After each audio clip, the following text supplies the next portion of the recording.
Renewed in the Spirit of the Lord. Renewed in the Spirit of the Lord. I lift my thoughts, I raise them up. I'm renewed in the Spirit of the Lord. What do you expect? What are you expecting in your life today? What do you expect to happen?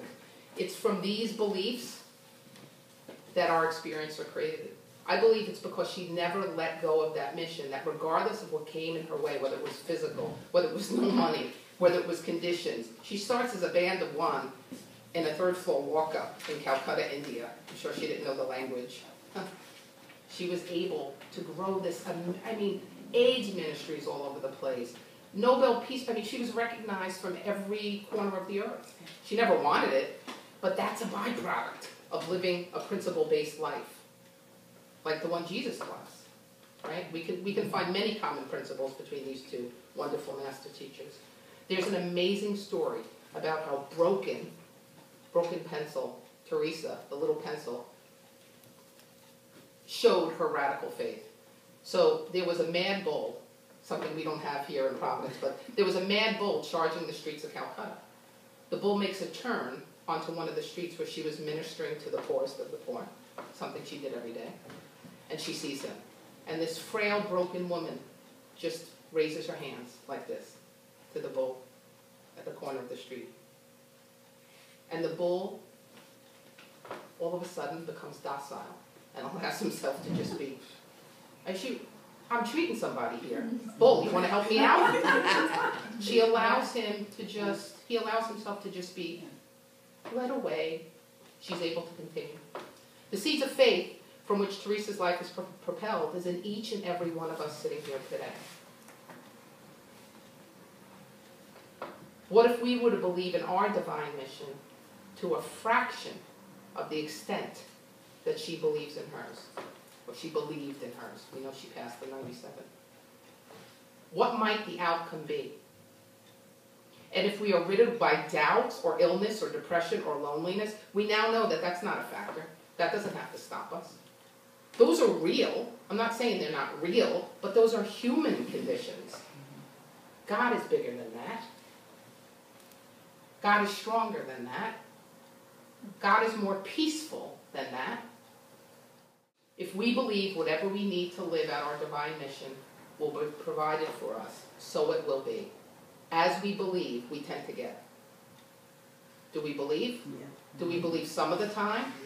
Or are we willing to train ourselves to believe consistently? See, that was the thing in her life. There's no way you get through 50 years of desolation without holding fast to your beliefs. You have to ignore the physical. You have to ignore what's happening in the natural. You have to believe in the vision.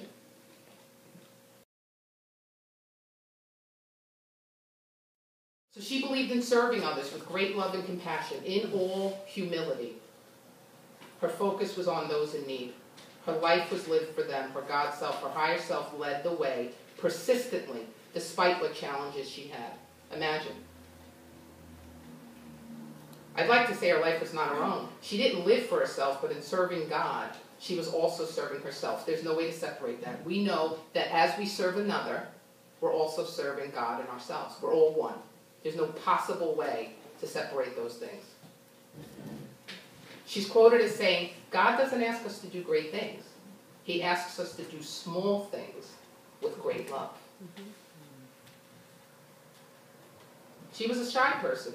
She worked with people not in great big fanfare. You wouldn't catch her up here doing this. No. Hers was a ministry of one-on-one. She healed people one-on-one, one at a time. And I don't know if I said it before, but the missionaries of charity literally served thousands upon thousands of people in their ministry since 48 to 97. Not one soul was ever turned away. And you say, but how? What if they didn't have the beds? Not one soul, not one customer was ever not served. And they didn't have a bankroll, kids. How did the order live? The order got up at 4:20 a.m. every morning. Good morning, 4:20. And they worked tirelessly until 10 p.m. when they retired. And the quotes that I found more often than not is they walked quickly. So much so they were known as the running nuns. That's what they returned. There was tons of work to be done. There were tons of people to be helped at that time.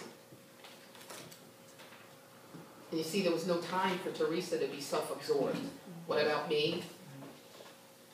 What about what I don't have? What about what I do feel? What about my heart problems? I mean, I don't have heart issues. I can only imagine. You have this deep, dark depression for 50 years, persistently, a persistent dark night of the soul, truly, and then you have cardiovascular issues on top of that. She would literally, I saw a movie once on Teresa, and she literally dropped, and they said, "You can't." And she said, "Oh, but I am." And she just kept going. You know, the call was too, I mean, maybe that wasn't even wise, but the call was too profound for her to stop. She wanted to do God's work. She wanted to be the hands and the face of God. She wanted these people to see that. Sometimes she would just bring them in to allow them to die in dignity. She saw the face of God. We hear this all the time, but she truly lived seeing the face of God in all these people.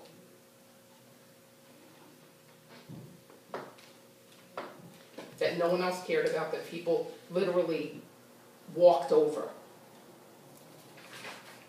She's quoted as saying, "The poor are our brothers and sisters, and we must treat them with love." She believed we are here on this earth, to serve each other, to truly be our brother's keepers. That's what she believed.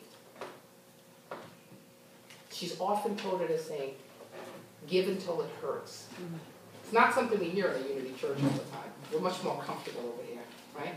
But what I believe that means is don't just give what's convenient, when it's convenient. We have radical faith enough to give when we don't feel like it, when we're tired, when we feel we're an empty vessel and have nothing to give.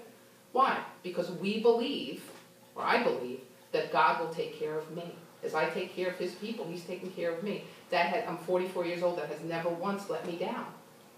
That has never once let me down when I stepped out in faith.